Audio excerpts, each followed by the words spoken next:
Well, guys, it's November, which means Christmas is right around the corner. If you're searching for a laugh-out-loud flick to get you in the holiday spirit, A Bad Mom's Christmas hits theaters today. In honor of the highly anticipated sequel, we asked the cast to spill the beans on their most embarrassing mom story. Safe to say their answers did not disappoint. Watch. You know the baby monitors? So when my son was a newborn and I was visiting with friends, I can't believe the time, and I'm like, new mom, I had to fart loud. And I went upstairs, I was like, you guys, I'm gonna go check, I'm just gonna check on Leonard, I'll be done. And I went upstairs and I just was like a shofar, like it was like, ah, and then I heard my husband downstairs and he was like, Kathryn? And I was like, yeah, and he's like, monitor's on. I was like, oh, did you hear that? What was that? That was so weird. Was there like a devastating? That's devastating. Amazing. Yeah, I'm anyway. so proud of you for I had to share it. It really feels good, actually. Get it out of my system.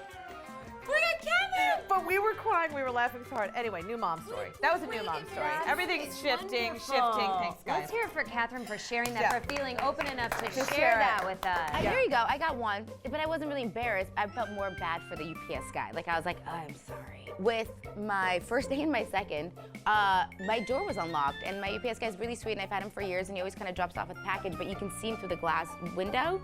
And at one point, I was just shirtless because I was hot. And I was just like with my baby, and I was super like 3 days postpartum, so it still was like pregnant. So yeah, and I was just like hanging out, didn't even think about it, like naked, skin to skin with my baby, and he just kind of like puts the package down and looks up, and I was like, didn't even care. I didn't even care. Totally happy. But he felt so guilty about it and so bad that I was like, don't worry about it. So I guess that could have been an embarrassing moment, but I was like in bliss. I was like, my baby.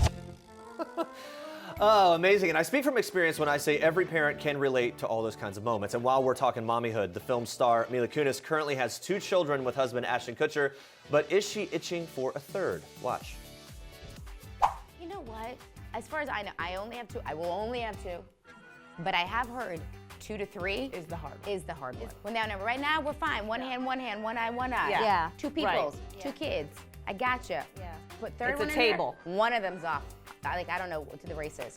But I do think that people that have like 2 kids that grow up and are like 10 and 8 and play with each other and can take care of themselves, and then they go off and have a baby, it's easier than do 4-2 baby.